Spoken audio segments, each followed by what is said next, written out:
Hello dosto, namaste and welcome to the very first episode of my Investing for Cups. Now I know what you might be thinking. Yes, it's a politically incorrect name, maybe bold or cheeky as well. But there is a reason and I'll come to that in a minute. We have all made strange decisions with money, haven't we? We have bought something without thinking it through, sold in panic, invested in stocks because got a tip of doubling the money in no time. Then we tell ourselves, kya soch ke kiya tha? Or worse, we pretend it never happened. But deep down, everyone, I repeat, everyone has their own investing ips movement. And that's absolutely okay because those movements, when reflected upon, becomes wisdom. Now let me take a minute here and pause because this part is deeply personal to me. Over the years, I've had my share of investing fuck-ups. And when I sat down one day and reflected, I started asking myself a few questions of investing fuck-ups either happened to me or I have seen closely within my close circles of family and friends. And shockingly, the answer to almost every single one was yes. Let me ask you the same. Have you ever made an emotional decision and regretted it later stage? Or missed out to a fantastic opportunity because you kept analyzing and never acted upon? Analysis paralysis.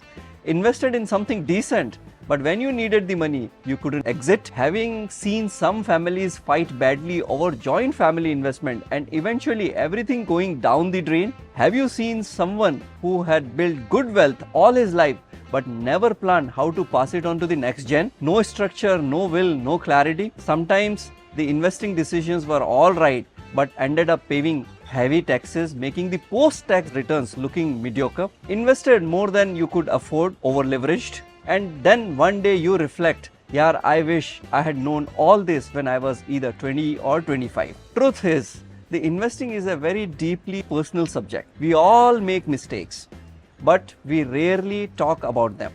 In fact, we don't even tell our wives sometimes. We quietly carry them, learn from them, and promise never to repeat them. And that's where our investing style takes shapes. Not just through books, but through our wounds. So instead of hiding those mistakes, this podcast says, let's bring them on the table. Let's share, learn, and laugh, and reflect together. And that's what has inspired this podcast. Not to glorify our fuck-ups, not to romanticize our regrets, but to explore what came after. What did that mistake teach you? What changed in the way you think? What new rule, new boundaries, new discipline did you build? So why call it my investing fuck-ups? Because no one else was willing to be real. This podcast doesn't hide behind jargons or complicated charts. It is raw, it is real, it is human. And the name is little cheeky, but I promise it is not about being loud, it is about being honest. And if this name made you stop and listen, and then this name is already doing its job. Let me clarify one more important point. Yes, this podcast is about investing, but it is not just about investing. It is not about which stock to buy, it is not about market predictions or trading tactics.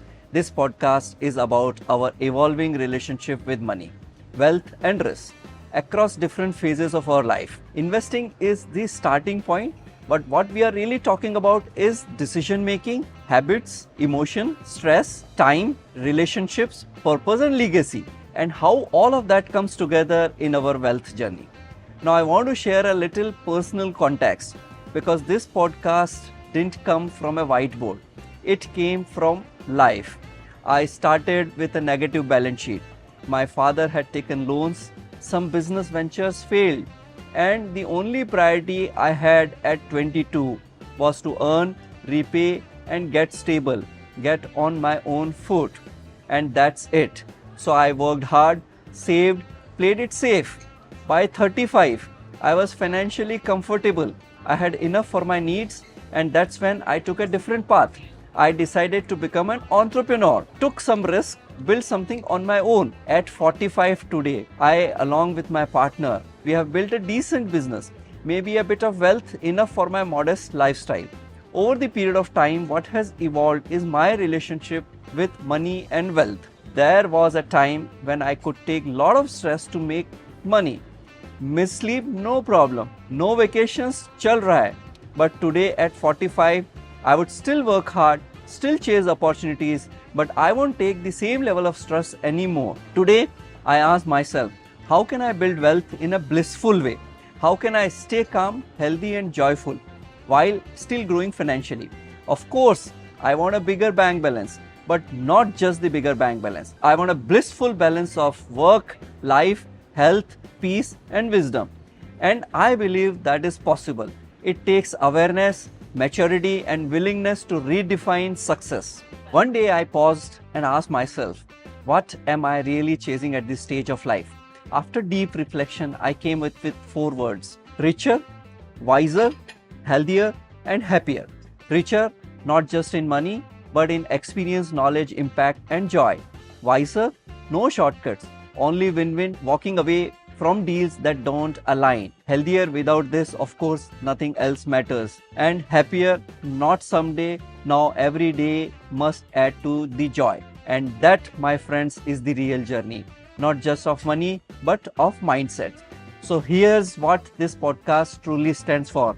It is a space to learn from people across age groups, 20s, 30s, 50s, 60s, 70s, maybe 80s, who have lived fully, failed honestly, thought deeply, and now willing to reflect and share, not just about investing, but about life, habits, mistakes, stress, discipline, happiness, focus, and how all these link back to money.